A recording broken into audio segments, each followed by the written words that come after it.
स्वागत है आपका आपके अपने YouTube चैनल सरस्वती ज्ञानधारा पर। पिछले वीडियो में उपसा संयोजक यौगिकों के IUPAC नामकरण के नियम और IUPAC नाम कैसे लिखे जाते हैं ये आप लोग सीख चुके होंगे। अभी तक इस चैप्टर के 7 पार्ट यानी कि 7 वीडियोस ऑलरेडी अपलोड किए जा चुके हैं। आज ये 8वां पार्ट मैं बना रहा हूं।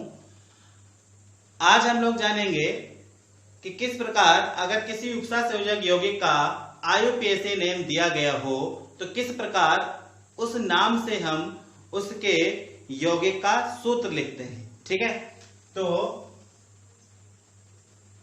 क्या IUPAC नाम से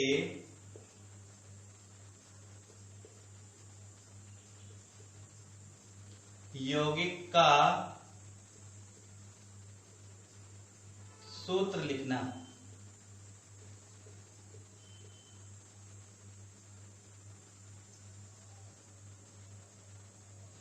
जिस प्रकार अणुसूत्र से जब हम IUPAC नाम लिखते थे तो उसके कुछ नियम थे, ठीक उसी प्रकार यहां भी आपके कुछ नियम हैं।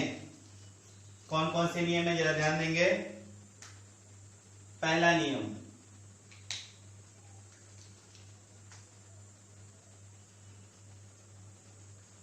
पहले यौगिक के धन आयन तथा फिर ऋण आयन को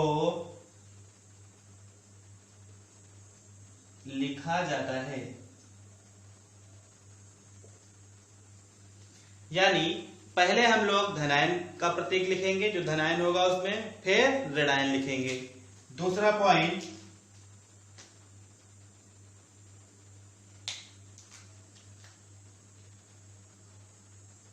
जटिल आयन, जो समन्वय मंडल वाला आयन होता है वही जटिल आयन कहलाता है। तो जटिल आयन को एक बड़े कोष्ठक में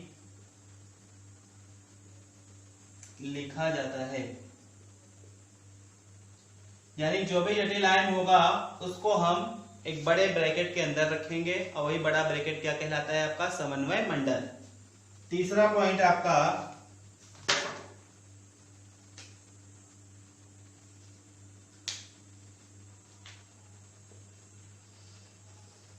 समन्वय मंडल में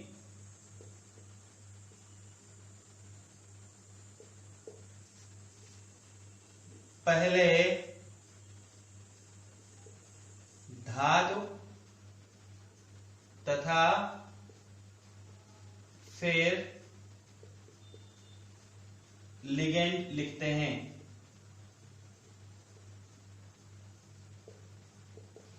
यानी जो कोष्ठक स्टार्ट करेंगे उस कोष्ठक में पहले हम धातु परमाणु का प्रतीक लिखेंगे, फिर उसके बाद लिगेंड लिखेंगे। चौथा पॉइंट,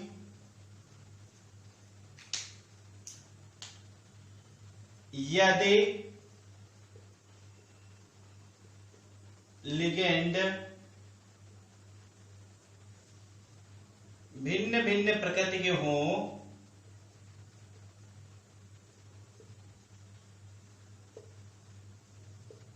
तो उन्हें निम्न क्रम में लिखते हैं।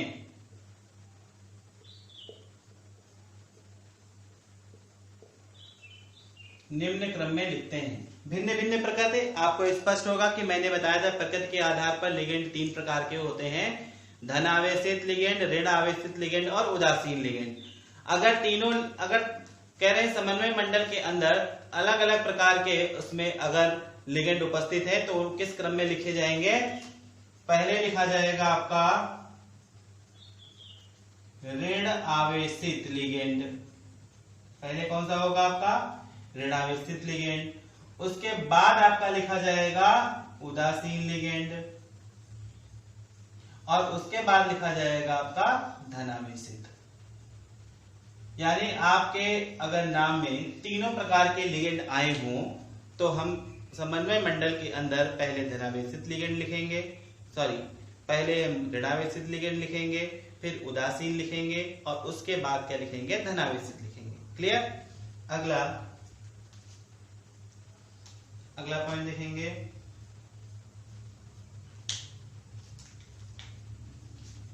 यदि समान प्रकृति के लिगेंड एक से अधिक हों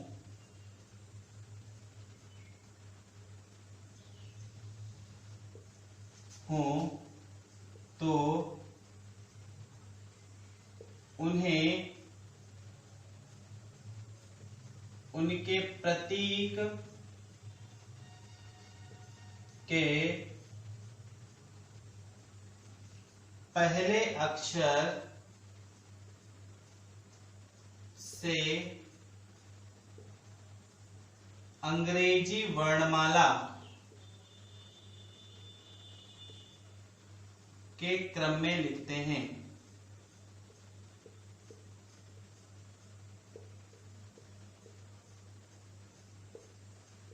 ठीक है, चौथे पॉइंट में ये तो क्लियर हो गया कि अगर अलग अलग प्रकृति के हो तो कैसे लिखेंगे, पहले ऋणावेशित, फिर उदासीन, फिर आपका धनावेशित। लेकिन अगर लिगेंड एक ही प्रकार के हो, मानी सारे लिगेंड धनावेशित हो, या सारे लिगेंड ऋणावेशित हो, या सारे लिगेंड उदासीन ही हो, तो उनमें कौन सा लिगेंड पहले लिखा जाएगा ये डिपेंड करेगा उनके प्रतीक के पहले अक्षर से। जैसे मान लो किसी कंपाउंड में, एग्जांपल देख लें, कह रहे किसी कंपाउंड में अगर मान लो दो लिगेंड थे, एक मान लो था NH3 और था इसमें क्या, एक था H2O। ठीक है, एक NH3 था, एक H2O था, एक मान लो क्या है आपका CO। ये तीन लिगेंड है, इन तीनों लिगेंडों की प्रकृति क्या है आपकी एक ही जैसी है। क्यों? क्योंकि ये भी उदासीन है, ये भी उदासीन है, और ये भी उदासीन है। इसको बोलते हैं अमोनिया, यानी कि नाम लिखते हैं एमीन। ये जल है, इसका नाम लिखते हैं एक्वा। ये कार्बोनिल है, नाम लिखते हैं कार्बोनिल। तो तीनों लिगेंड अगर आपके किसी में हैं तो ये तीनों की प्रकृति एक जैसी है। ठीक, तो इनको कौन पहले लिखा जाएगा और कौन बाद में लिखा जाएगा, ये इनके प्रतीक, यही इनके प्रतीक है। ये एमीन का प्रतीक है, ये एक्वा का प्रतीक है, ये कार्बोनिल का प्रतीक है। तो इनका जो पहला अक्षर है वो अंग्रेजी वर्णमाला की जिस क्रम में होता है उसी क्रम में हम नाम लिखेंगे। तो यहाँ लिखा, इसमें N है, इसमें H है और इसमें C है। ठीक है, तो इनको जब भी हम लिखेंगे तो पहले देखें, जानते हैं ABCD में क्या आता है, CO आता है, तो CO लिखा जाएगा। ठीक है, उसके बाद आपका कौन आएगा, H आएगा, तो H2O लिख देंगे, और उसके बाद N आता है तो NH3 लिखेंगे। ठीक है, तो जिस प्रकार ये तीन लिगेंड थे, एक ही प्रकृति के थे, इनको किस प्रकार वरीयता क्रम में लिखेंगे, पहले अक्षर से वरीयता देंगे। जो पहले आएगा वो पहले लिखा जाएगा, यानी ABCD में जो लेटर पहला आता है वो पहले लिखा जाएगा। तो पहले अक्षर में NH3 का N है, H2O का H है, CO का C है, तो C पहले आता है इसलिए CO पहले लिखा जाएगा। उसके बाद H आता है तो H2O लिखा जाएगा, उसके बाद NH3 आता है तो NH3 लिखा जाएगा। क्लियर। अगला एक पॉइंट और देखेंगे भाई, 6 पॉइंट, यदि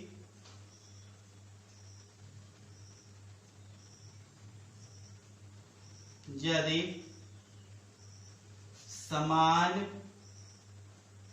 प्रकृति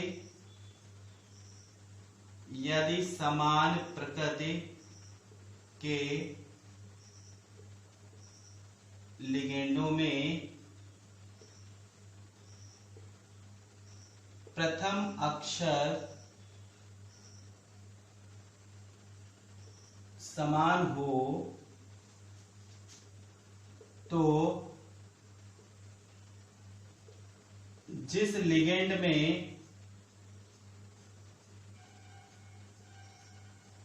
कम परमाणु होंगे वह पहले लिखा जाएगा। ठीक है। अगर मान लो दो लिगेंड है, प्रकृति भी समान है उनकी, पहला अक्षर भी समान है, तो हम कैसे प्रायोरिटी देंगे? जैसे मान लो एग्जांपल इसका देख लें। अगर मान लो दे रखा था NH3 दे रखा था, ठीक है, और दे रखा था आपका N2 दे रखा था, ये दो लिगेंड थे यहाँ पे। इसमें भी देखे N है, इसमें भी N है, ये भी आपका उदासीन था, ये भी उदासीन था, या ऐसे देख लेंगे इनको। दूसरा एग्जांपल देख लें, ये आपका NO2 माइनस और ये देख लें N2 माइनस, ठीक है। ये दो लिगेंड थे, दोनों की प्रकृति एक जैसी है, दोनों आपके ऋणावेशित हैं, ठीक है। अक्षर से प्रायोरिटी डिसाइड करने की कोशिश की, देखा यहाँ भी N है, यहाँ भी N है, तो कौन पहले लिखा जाएगा? जिसमें परमाणुओं की संख्या क्या होगी? कम होगी। इसमें देखें कुल कितने परमाणु हैं? एक N है और 2 O हैं, टोटल परमाणु कितने हो गए? 3। इसमें देखें कुल परमाणु कितने? केवल N है, और कितने परमाणु इसके? 2। तो इसमें परमाणु की संख्या कम है, यानी कि N2 पहले लिखा जाएगा और बाद में क्या लिखा जाएगा? आपका NO2 लिखा जाएगा। क्लियर? अगला पॉइंट देख लेंगे जरा, यहीं पे लिख देता हूं। 6 पॉइंट देख लेंगे। बहुपरमाणुक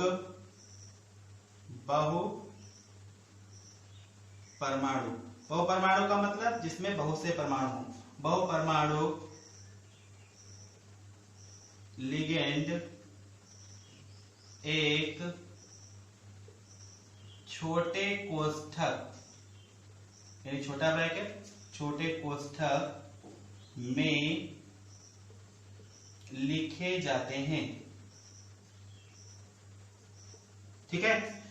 तो आपके जो बहुपरमाणुक लिगेंड होंगे उसको किस में लिखेंगे? छोटे ब्रैकेट में लिखेंगे। जैसे मान लो NH3 की बात कर ली जाए, NH3 की बात की जाए तो NH3 में आपके एक से ज्यादा परमाणु हैं, तो NH3 कहीं भी लिखा जाएगा तो उसको ब्रैकेट में लिखेंगे। अगर H2O कहीं लिखा जाएगा तो ब्रैकेट में लिखा जाएगा, NO2 कहीं भी लिखा जाएगा तो ब्रैकेट में लिखेंगे, ठीक है। मान लो CO2 कहीं पे लिखा जाएगा तो आपका CO3, तो ये भी आपका ब्रैकेट में लिखा जाएगा। क्लियर? तो बहुपरमाणु ऐसे लिगेंड जिसमें एक से अधिक प्रकार के परमाणु हैं, तो उन्हें हमेशा एक छोटे ब्रैकेट के अंदर लिखा जाता है। अगला पॉइंट, एक 7वां पॉइंट देख लेंगे, मैं यहीं पे बना दे रहा हूं आपका 7वां पॉइंट, लास्ट पॉइंट है ये। इन्हीं नियमों से हम बनाएंगे अभी। यदि किसी लिगेंड को संक्षिप्त रूप में लिखा जाता है तो उसे छोटे अक्षरों में, यानी स्मॉल लेटर में, छोटे अक्षरों में कोष्ठक में लिखते हैं, कोष्ठक में लिखते हैं। यानी कोई लिगेंड है अगर उसको संक्षिप्त रूप में लिखेंगे, संक्षिप्त रूप का मतलब जैसे एथिलीन डाइएमीन है और एथिलीन डाइमीन का नाम बहुत बड़ा हो गया तो इसे संक्षिप्त रूप में उसे क्या लिखते हैं? EN लिख देते हैं। तो EN को स्मॉल लेटर में लिखेंगे और उसको कोष्ठक में लिखेंगे, ठीक है। मान लो आपका पिरिडीन है तो पिरिडीन को स्मॉल में PY और ब्रैकेट में, DP अगर है तो DIPY और ब्रैकेट में, ठीक है। ग्लाइसिनेट है तो GLY और उसको ब्रैकेट में, ऑक्सेलेट है तो ब्रैकेट में OX, ठीक है। एथिलीन डाइएमीन टेट्रा एसीटेट है तो उसके लिए कैपिटल यूज करते हैं केवल EDTA, बाकी सबके लिए क्या यूज करते हैं? स्मॉल लेटर यूज किए जाते हैं। तो इतने आपके ये नियम है जिनकी सहायता से अगर IUPAC नाम दिया गया है तो उससे हम यौगिक का सूत्र लिख सकते हैं। अब इसको हम कुछ एग्जांपल्स के माध्यम से समझते हैं, देखते हैं।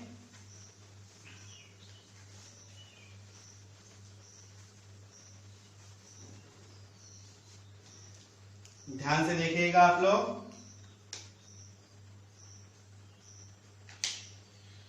मान लिया पहला एग्जांपल आपका यही था, क्या आपका पोटेशियम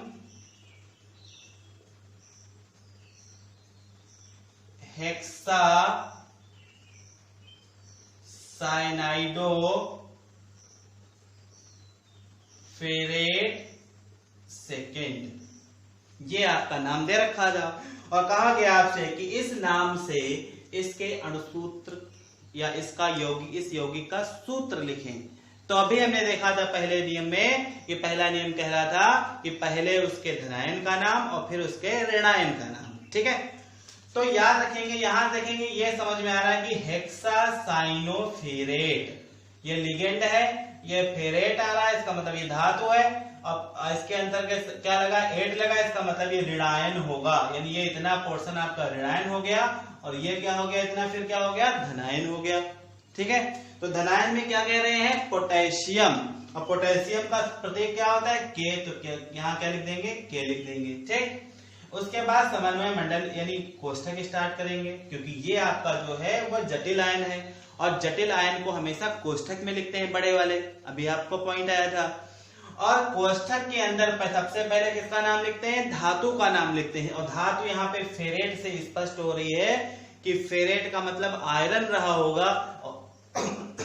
आयरन का प्रतीक होता है क्या, Fe हो गया। फिर यहाँ पे लिगेंड देखें तो फेरेट के पहले, धातु के नाम के पहले लिगेंड लिखे होते हैं, तो लिगेंड देखा यहाँ पे एक ही प्रकार का लिगेंड है, कौन सा, साइनाइडो। तो साइनाइडो के लिए क्या होता है प्रतीक, Cn, चूंकि ये बहुपरमाणु है इसलिए इसको ब्रैकेट में लिख देंगे, और हेक्सा की बात कर रहे हैं इसलिए यहाँ पे 6 लगा देंगे और समन्वय मंडल को बंद कर देंगे। क्लियर। अब इससे हम इसके आवेश को देखेंगे जरा, कह रहे यहाँ पे फेरेट क्या है, सेकंड है, यानी आयरन की ऑक्सीकरण संख्या कितनी है, +2। तो यहाँ आयरन के नीचे हम +2 लिख लें, +2। ठीक है, और साइनाइड पे हम जानते हैं कि -1 होता है, तो 6 साइनाइड पे क्या हो जाएगा, -6 हो जाएगा। ठीक है, ये पूरा ऋणायन है, ये पूरा क्या है, धनायन। तो इस पे ऋणायन पे टोटल आवेश कितना हो गया, इनको अगर हम जोड़ें तो -6 और +2 अगर जोड़ेंगे तो -6 ये बड़ा है तो इसके 2 घट जाएगा, तो क्या बचेगा, 6 में से 2 जाएगा तो ये 4 बचेगा, साइन किसका आएगा, माइनस का, यानी टोटल जो आपका ऋणायन है, जटिल आयन है, उस पर टोटल आवेश कितना है आपका, -4। तो इसका मतलब आपका जो धनायन है उस धनायन पर भी क्या होना चाहिए, +4 होना चाहिए, क्योंकि ये क्या है आपका अणु है, क्योंकि यहाँ पे कोई कैटायन या एनायन नहीं लिखा गया है, ना ही ये धनायन है ना ही ये ऋणायन है, तो इसका मतलब ये अणु है। और अणु कैसे होते हैं, उदासीन होते हैं। इस टोटल पे चार्ज कितना है, -4, तो इस टोटल पे कितना चार्ज होना चाहिए, +4। हमें मालूम है कि पोटेशियम पर चार्ज कितना होता है, +1 होता है, और +4 कब होगा, जब 4 पोटेशियम होंगे। तो 4 पोटेशियम, तो 4 के लिए यहाँ पे 4 यूज करेंगे, K4, जब K4 यूज करेंगे तो यहाँ भी आपका +4 हो जाएगा, इधर +4 इधर -4, इसका मतलब ये उदासीन। और अणु का सूत्र, अणुसूत्र आपका लिख गया, क्या हो गया आपका, K4FeCN6।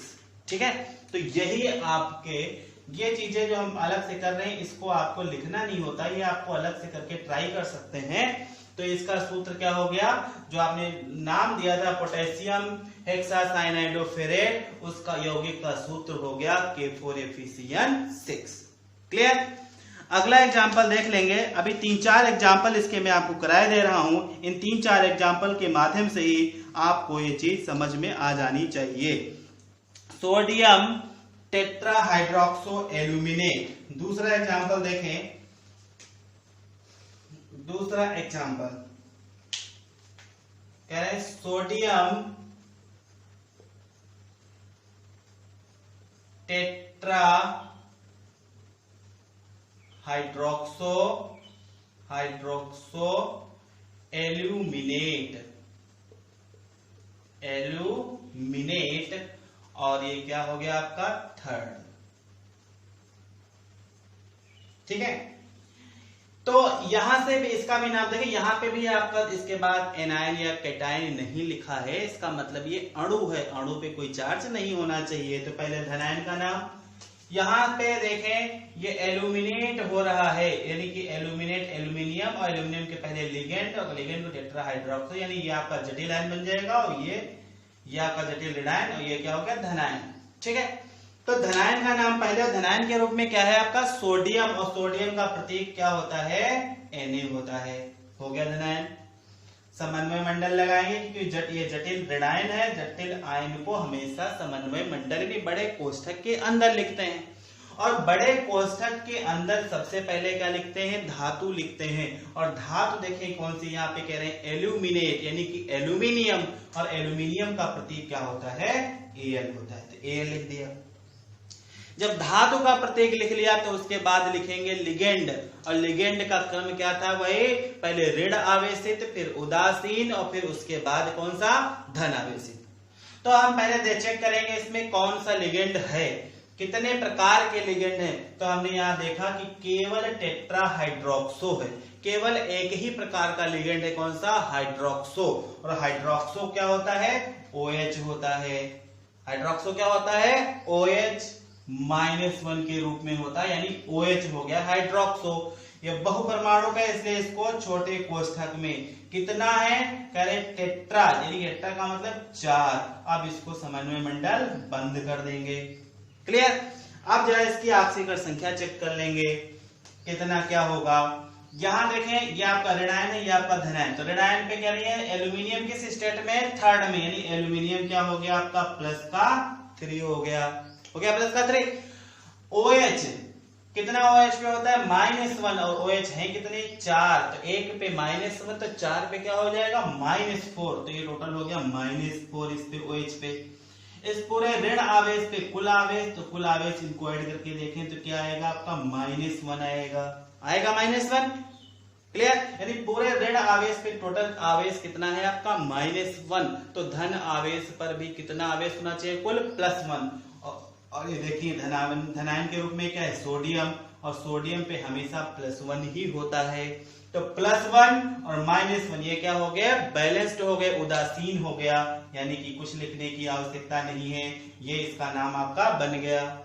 सोडियम टेट्राहाइड्रोक्सो एल्यूमिनेट थर्ड बन गया, सूत्र क्या, NaAlOH का होल 4। क्लियर। तीसरा एग्जाम्पल और देख लेते हैं। अब आपको मैं 5-6 एग्जाम्पल करा दे रहा हूं, इन 5-6 एग्जाम्पल से आपको अच्छे से समझ में आ जाएगा। जैसे देखें अगला एग्जाम्पल है टेट्राएमीन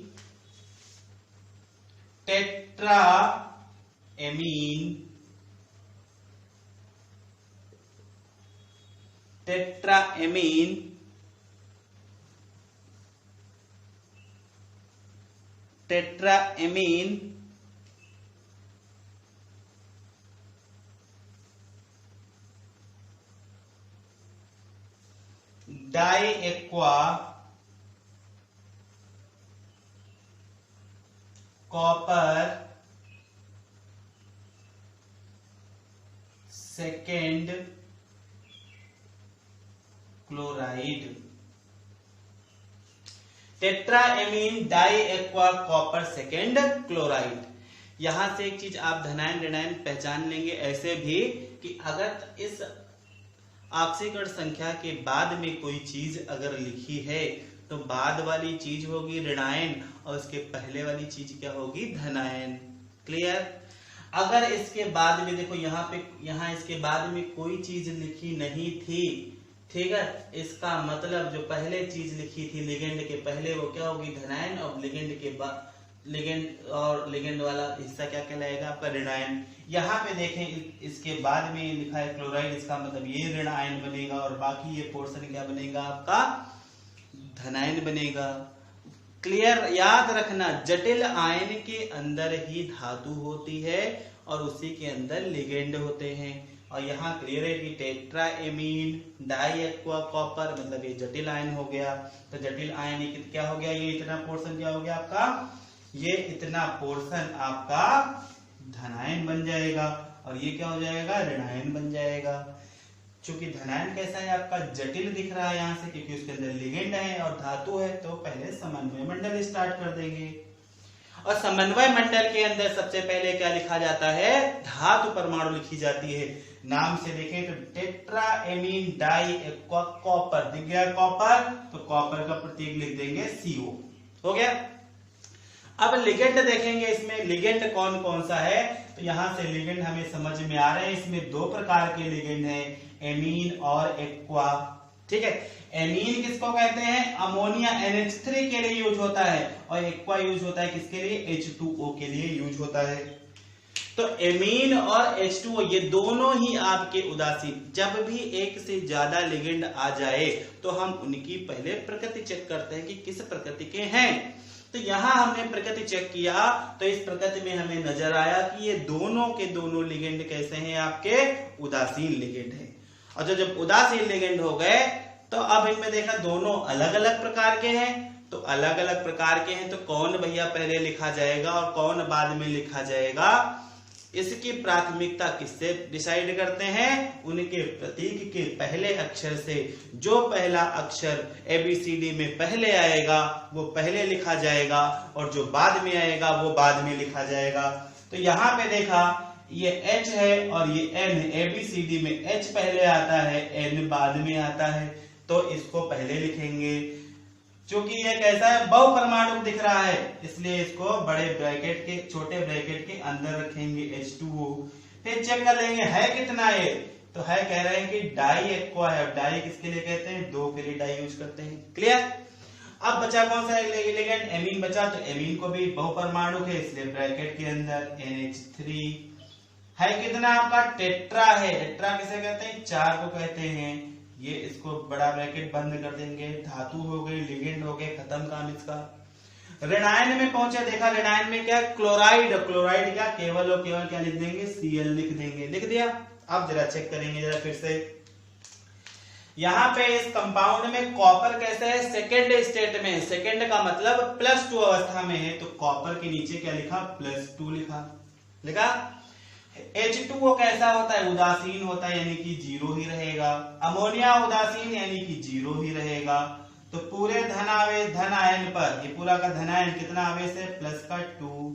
तो इधर पूरे ऋण आयन पर भी कितना होना चाहिए? -2 होना चाहिए, क्योंकि +2 और -2 ही आपस में एक दूसरे को न्यूट्रलाइज करेंगे, उदासीन करेंगे। क्योंकि अणु कैसा होता है? उदासीन। कैसे पता कि अणु है? क्योंकि यहाँ इसके नाम के अंत में ना ही कैटायन लिखा है ना ही एनायन लिखा है। इसका मतलब क्या है? ये अणु है, और अणु है तो इसको क्या होना चाहिए? उदासीन। उदासीन कब होगा? जब धनायन पर उपस्थित धनावेश और ऋणायन पर उपस्थित ऋणावेश दोनों बराबर हों। तो यहाँ पे -2 कैसे होगा? क्योंकि हमें मालूम है कि एक Cl पे क्या होता है? -1। तो -2 करने के लिए 2 Cl लगाने पड़ेंगे। तो इस Cl के साथ यहाँ क्या लिख देंगे? 2 लिख देंगे। चूंकि ये बहुपरमाणुक नहीं है इसलिए इसको ब्रैकेट में नहीं लिखेंगे। अगर यही चीज यहाँ पे बहुपरमाणुक होते तो इसको भी पहले हम ब्रैकेट में लिखते फिर 2 लिखते। क्लियर? अगला एग्जांपल देख लेते हैं, इसको साफ करते हूं। 4th example. 4th एग्जांपल पे देख लें अगला।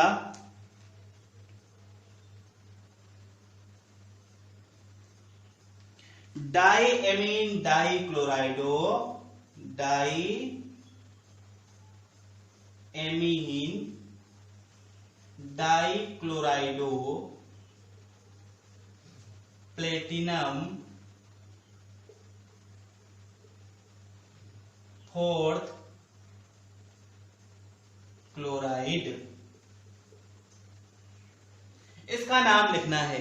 अभी मैंने बताया कि अगर आपसे ऋण संख्या के बाद में किसी आयन का नाम आ रहा है तो वो क्या बन जाएगा? आपका ऋण आयन। क्या बन जाएगा? ऋण आयन। और पहले का पूरा पोर्शन लिगेंड युक्त धातु युक्त जो आयन होगा वो क्या हो जाएगा?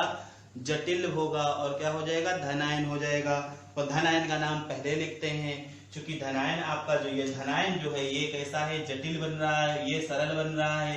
तो जटिल को किसमें? समन्वय मंडल के अंदर लिखते हैं। और समन्वय मंडल के अंदर फिर से वही बात, पहले किसका? धातु का नाम। और धातु कौन दिख रही है? प्लेटिनम यानी कि Pt।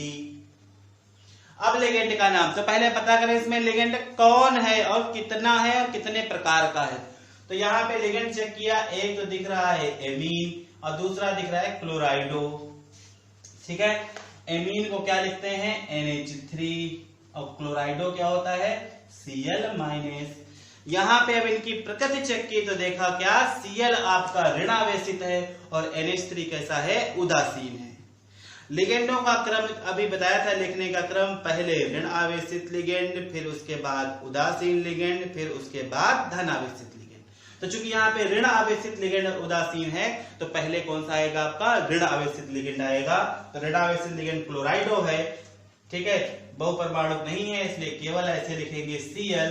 कितना है देखेंगे डाई है तो कह रहे Cl2 हो जाएगा। उसके बाद अब बचा क्या, एमीन बचा, एमीन NH3 लिखते हैं, बहुपरमाणुक है इसलिए छोटे ब्रैकेट में ये हो गया NH3। कितना है आपका डाई है तो डाई 2 हो गया और ये डिब्बा बंद हो गया। अब लिखेंगे ऋणायन का नाम। तो ऋणायन में क्या है आपका क्लोराइड, जैसे यहाँ पे क्लोराइड था तो Cl लिखा था, ऐसे यहाँ पे क्लोराइड है तो क्या लिख देंगे आप Cl लिख देंगे। अब चार्ज चेक करेंगे, आवेश। तो यहाँ पे प्लेटिनम कह रहे हैं फोर्थ में, फोर्थ का मतलब कि इसमें प्लेटिनम की ऑक्सीकरण संख्या कितनी है, +4 है। तो Pt के नीचे क्या लिखा, +4 लिख लिया। क्लियर। Cl की कितनी होती, -1 होती है, लेकिन Cl है कितना यहाँ पे 2 है, तो 1 पर -1 तो 2 पे -2 हो जाएगा। एक Cl पे -1, दूसरे Cl पे -1, टोटल क्या हुआ -2। तो इसके नीचे क्या लिख दिया, -2 लिख दिया। ये एमीन है, अमोनिया उदासीन होता है, 0 लिख देंगे इसके नीचे। इसको टोटल करके देखें तो प्लस का 4 और माइनस का 2, मतलब क्या प्लस का 2। पूरे धन आयन पर कितना चार्ज है, +2। तो पूरे ऋण आयन पर भी कितना चार्ज होना चाहिए, -2 होगा, तभी उदासीन होगा, क्योंकि ये उदासीन है, कैटायन एनायन नहीं लिखा है। तो -2 कब होगा, जब इसके साथ Cl के कितने हो जाएं, 2 हो जाएं। Cl मोनो एटॉमिक है, बहुपरमाणुक नहीं है, इसलिए 2 ऐसे ही लिख देंगे। ये इसका आपका नाम कंप्लीट हो गया और सूत्र बन गया इसका, diammine dichlorido platinum 4th chloride. ये आपका बन गया इसका सूत्र, ठीक है। अगला एग्जांपल,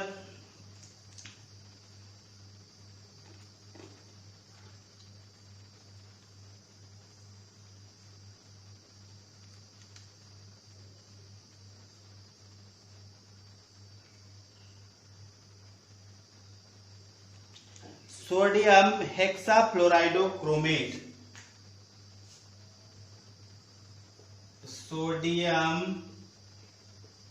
हेक्साफ्लोराइडोक्रोमेट। ऑक्सीडेशन नंबर कितना इसका है, इसका ऑक्सीडेशन नंबर 3rd है। क्लियर है। इसके बाद में कुछ नहीं लिखा है, इसका मतलब लिगेंड के पहले जो होगा वो धनायन बनेगा। लिगेंड आपका यहां से क्लियर हो रहा है कि ये लिगेंड है, ये धातु है, तो इसका मतलब ये सोडियम जो है यही आपका क्या बनाएगा, धनायन, और ये क्या बनाएगा, ऋणायन। और वैसे भी आपका क्लियर है कि क्रोमेट लिखा हुआ है, यानी कि क्रोमियम रहा होगा और उसमें 8 लगा है, इसका मतलब वो जटिल ऋणायन होगा। तो धनायन कौन होगा, सोडियम। और सोडियम का सिंबल क्या होता है, Na, तो लिखा Na। अब जटिल आयन की स्टार्टिंग करनी तो समन्वय मंडल। समन्वय मंडल में पहले लिगेंड का नाम पहले धातु का नाम क्रोमेट से स्पष्ट है क्या रहा होगा, क्रोमियम रहा होगा, Cr हो गया। अब लिगेंड चेक करते हैं। लिगेंड इसमें केवल और केवल कौन सा दिख रहा है, फ्लोराइडो दिख रहा है। और फ्लोराइडो क्या होता है, F- को बोलते हैं। यहाँ लिखा हमने ब्रैकेट के अंदर, मोनो एटॉमिक है, बहुपरमाणुक नहीं है, एकल परमाणुक है, इसलिए क्या लिखा, F लिखा।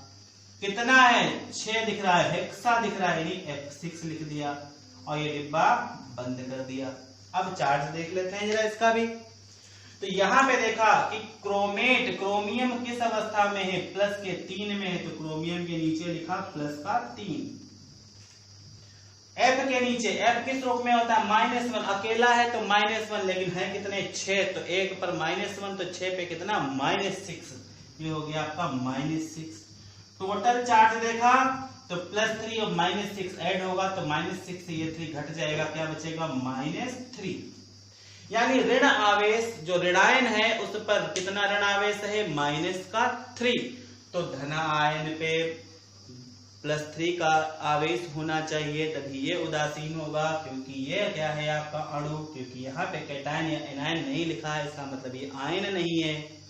तो आयन नहीं है तो अणु है, तो कैसा होना चाहिए, उदासीन। जितना धन पे धन आवेश उतना ही ऋण पर ऋण आवेश होना चाहिए। ऋण आवेश क्लियर हो गया कि -3 है, तो धन आवेश भी कितना होना चाहिए, +3 होना चाहिए। और सोडियम पे कितना चार्ज होता है, +1 होता है, तो +3 करने के लिए यहाँ पे 3 लगा देंगे। ये सूत्र बन जाएगा Na3CrF6। तो ये आपके 5 एग्जाम्पल हमने आपको करा दिए हैं। आशा है आपको ये बहुत अच्छे से समझ में आ गया होगा। आपने जितने एग्जाम्पल अभी बनाए हैं कि आपको अणुसूत्र दिया था उससे IUPAC नाम आपने बना लिए थे, अब क्या करेंगे कि वही IUPAC नियम पहले एक पन्ने पे लिख लेंगे सारे, और फिर उनके अणुसूत्र जिस नियम से मैंने आज आपको समझाए हैं ऐसे ही वो सारे अणुसूत्र आप बना डालेंगे, फिर चेक कर लेंगे, देख लेंगे, बिल्कुल सही बन जाएंगे। तो आशा है आज आप लोगों को ये जो भी मैंने आज आपको पढ़ाया है वो आपको बहुत अच्छे से समझ में आ गया होगा। वीडियो को देखें, समझें और एग्जाम्पल्स अपने बनाएं, और देखने के पश्चात वीडियो को लाइक अवश्य कर देंगे। जब आप लाइक करते हैं तो हमारी जो मेहनत है उसका प्रतिफल हमें मिल जाता है कि हाँ, हमने जो काम किया है वो हमारा काम जो है आप लोगों के लिए अच्छा रहा है, यानी जो हम काम कर रहे हैं उसका प्रतिफल हमको मिल रहा है। ठीक है, और क्या करेंगे, अगर आपने यह वीडियो अभी तक जो है ये चैनल हमारा अभी तक आपने अगर सब्सक्राइब नहीं किया है तो इस चैनल को हमारे सब्सक्राइब कर लेंगे।